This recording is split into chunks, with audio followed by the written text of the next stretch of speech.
Hi everyone, my name is Diane and I am a clinical exercise physiologist with True Fitness.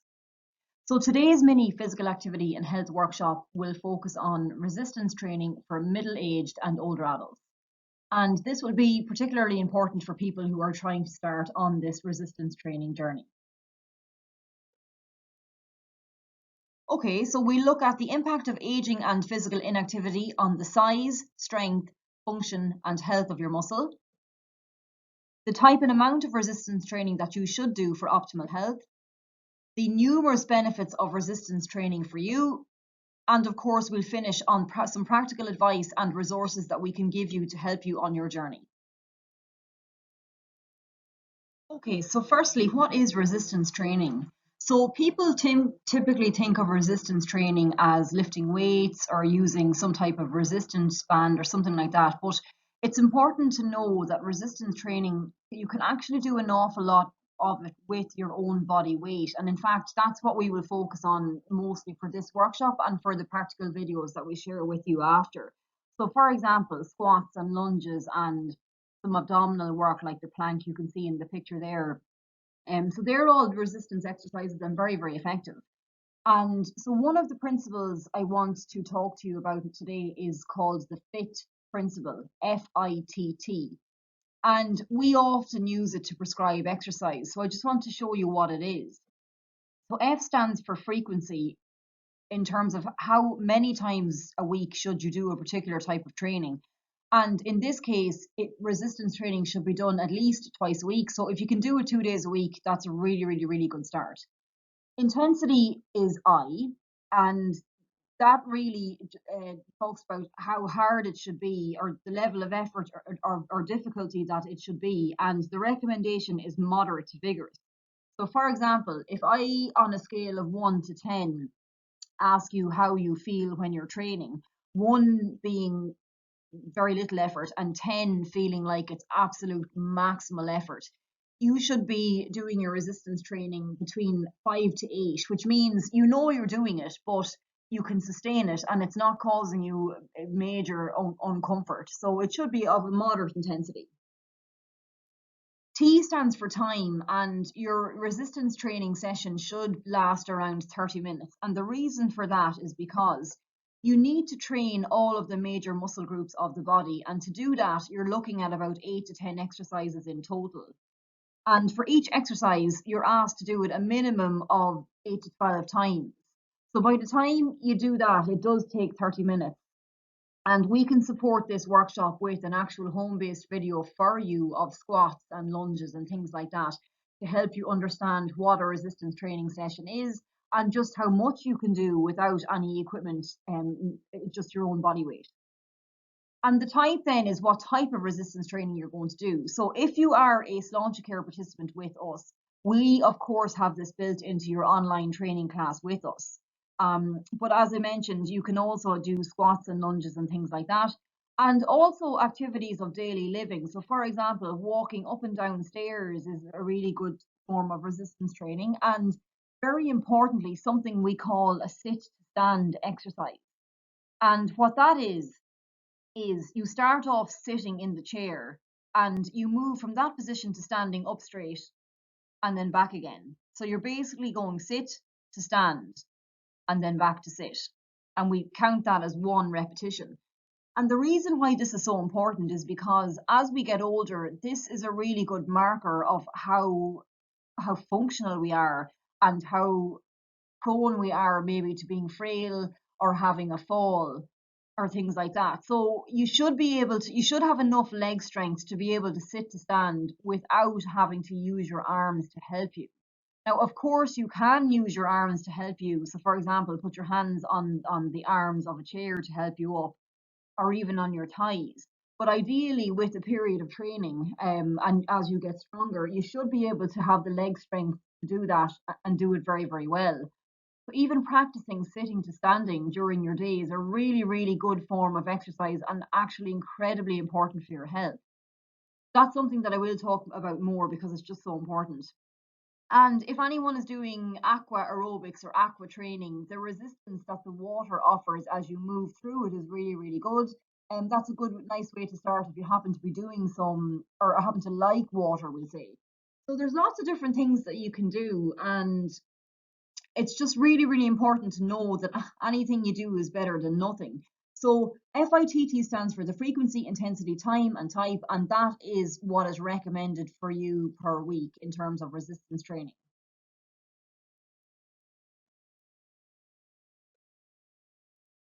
Okay, so the question I would always ask myself is why? So why am I being recommended to do this amount of training? What's the benefit? Why should I do it? And I want to just talk to you really, really briefly today about aging, or the effects of aging on your muscle. And just a couple of short points in the interest of time. So what happens as you age? Well, if we age and we don't help ourselves in terms of actually doing resistance training, inevitably what happens is we lose a certain amount of muscle per decade. So at least 1 to 2 kilos per decade after the age of 50, but it can be more depending on the person. And this is the process of aging, but it's absolutely exacerbated by physical inactivity. So if you're not doing your resistance training or any form of physical activity, the whole process accelerates. And so what happens is by the time you reach your 70s, you can end up with 50% of or less of the muscle mass you had when you were younger. And that causes major problems for frailty and falls and quality of life and independent living and all of the things that are so important to us as we age. So I just want to show you a couple of things. So these are actually MRI scans of muscle. So the first picture I'm showing you there is of a 40-year-old triathlete. Now, if just in terms of what is a triathlete, they're somebody who competes in events where they do running, cycling, and swimming. So this is a very, very well trained person. They're probably training 6 days a week, and they could be training twice a day. So I just want to show you a picture of nice, well trained muscle, basically. And in the center, the kind of white circle in the center is the the long bone in the thigh, okay? And what looks like steak around it basically is your muscle. So at the front and the back of the thigh, so the quads and the hamstrings and everything else in there. And the white bit on the outside, so here that you can see here, is your adipose tissue, okay, or your subcutaneous adipose tissue. It's basically your fat tissue. And we can tell that that's a really well trained person because the amount of fat that's there is low. The muscle mass and quality there is really, really good. And that will translate into that person being very strong and quite fit. And the bone quality, we just know from the level of training that they do is very good as well. So it's not brittle, it's quite strong, it's very, very strong. So this is a nice situation to be in. Now, what happens as we age if we're quite sedentary? So if we don't do much activity, it looks like this. Okay, so this is a 74-year-old sedentary man. So somebody who isn't active and hasn't been for a very long time. And the aging process in this case means is, so if you have a look at the muscle there, the muscle is definitely atrophied. Okay, so it's smaller. You don't have as much of it obviously as we age, but the quality of it is not good. And in fact, you can see all of the white bits in or around the muscle as well, which is fat tissue which shouldn't be there. And to keep a long story short, this type of fat here causes problems in terms of it causes different signaling cascades for different conditions like cardiovascular disease and diabetes and things like that. So quality of the muscle is poor. You can see the adipose tissue around the muscle here is quite extensive. Okay, so body composition won't be great in this case. And what I can tell you from that bone is it will be it'll be weak and brittle. Okay, so this person is not going to be strong. Their sit to stand will be poor. They're probably going to be quite frail. Their balance will probably not be good. They're probably at risk of falls and fractures and breaks because the bone quality isn't good. So this is a situation where you're looking at, in your later years, probably being dependent on help and all of these things that make a massive impact to how we function and how we feel as we age. So this, unfortunately, is the aging process, and it's absolutely accelerated with physical inactivity. But I just want to show you something. So this is a scan from a 70-year-old triathlete. So a very, very well trained 70-year-old, and you can see the impact the training has on the quality of muscle in particular. but also it has the same impact on bone, and you can see, of course, that there's far less adipose. So this person is strong, fit, independent, good quality of life, can do their activities of daily living, very likely is not suffering from a range of chronic conditions, and their quality of life is completely different. Now, this is a triathlete. I'm not trying to turn everyone into triathletes. What I'm trying to show is the impact of training, and really my hope for everyone that we're working with on Care and everyone I have ever worked with is that you can arrive into your 70s somewhere between here and here. So do as much as you can to counteract the effects of aging, but you don't need to be an athlete, okay? So anything better than this middle picture is fantastic. And any training that you do is going to bring you closer to this picture here. So that's the main message from today. You get a dose response relationship between physical activity and strength and health and everything else. So any type of physical activity, resistance training is better than none, okay? Right. So in this situation, we have unfavorable body composition. We've lost strength, power, the ability to perform any type of strenuous activity, the ability to perform our activities of daily living, like getting in and out of a chair, getting in and out of a car, doing our shopping, walking around. All of the stuff that we do all day becomes much more difficult in this situation. And functional activities like sitting to stand, which is really, really important, we're losing that ability. Definitely frailty, and this is sarcopenia, so that's the technical term for loss of muscle mass with aging. Okay, and really importantly, the baseline levels of strength and fitness that we have in our middle age predicts frailty and health in older years. And this is an age group that I really want to focus on, because we often focus on older adults, which is great, and we should absolutely. But in middle age, we are losing a huge amount of muscle mass and strength, and it's then that we really need to be training to preserve that, so that we don't come in contact with all of these issues like frailty, etc., as we get older. Okay, so really, really important for us to start training definitely in middle age, if not earlier.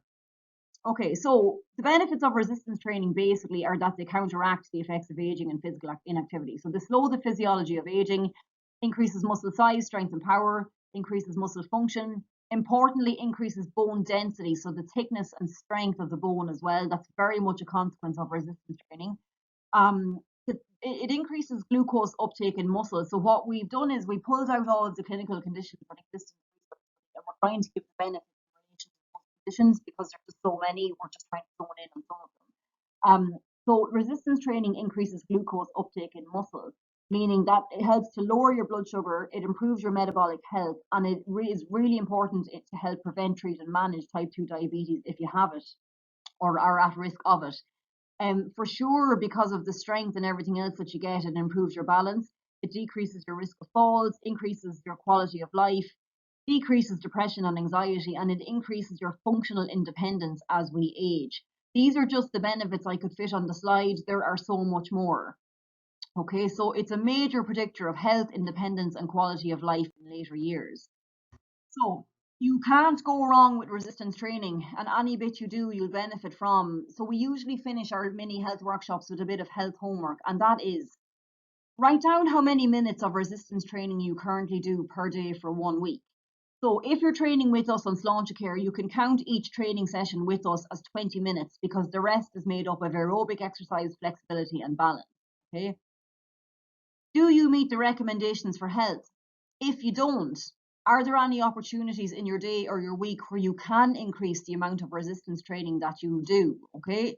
So it's about assessing where you are at the moment and seeing where you can make changes. And some very simple tips we have are: take the stairs instead of the lift. Obviously, if it's safe for you to do so. Okay. So if you have poor balance and if you're frail and have different injuries and things, it's not appropriate. But if it's appropriate, take the stairs instead of the lift. Try to aim for 20 squats every day. You can do them standing at the sink. You can do them any time of the day. Okay, so to increase your leg strength. Practice your sit to stand regardless of what age you are. Can you go from a sitting position to a standing position without using your arms to help you? If you can, brilliant. If you can't, that's something you definitely need to work on. So just make a conscious decision to do that one exercise a few times a day. We have a home-based circuit video that we would be very happy to share with you. We've shared it with our participants, and if you want it, you can contact us. It's completely free.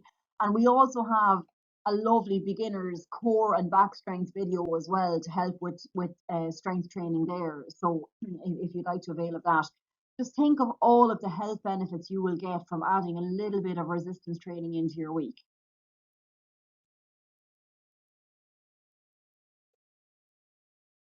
Okay, so as I said, these are only little mini health workshops. We could spend hours on, as we've done before, on each of these topics, but we have provided our participants with additional practical resources, so home-based resistance training videos.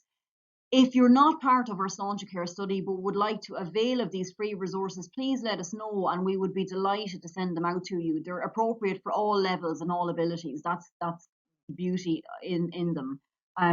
Please do contact us if you would like to avail of them. So my name is Diane. I'm a clinical exercise physiologist. John is the person who created most of the videos. He's our strength conditioning specialist. And our contact details, if you want them, are info@truefitness.ie, and we'd love to hear from you. So just because this is just a very, very mini workshop, I have recommended two papers here if you're interested to read more. One is from the American College of Sports Medicine, so the ACSM, and it's their position stand on exercise and physical activity for older adults. And it's a really nice paper. It takes you through how much aerobic resistance, balance, and flexibility you should do and why. So a really nice paper to have a read of if you're interested. And the second is probably a little more technical, but very, very good. And it's from the Journal of Strength Conditioning Research. And it's basically a review of the recommendations for resistance training for older adults. So might be more interest maybe to kind of health or strength conditioning, sports science professionals and so on, but just really good recommended reading if you're interested in this area.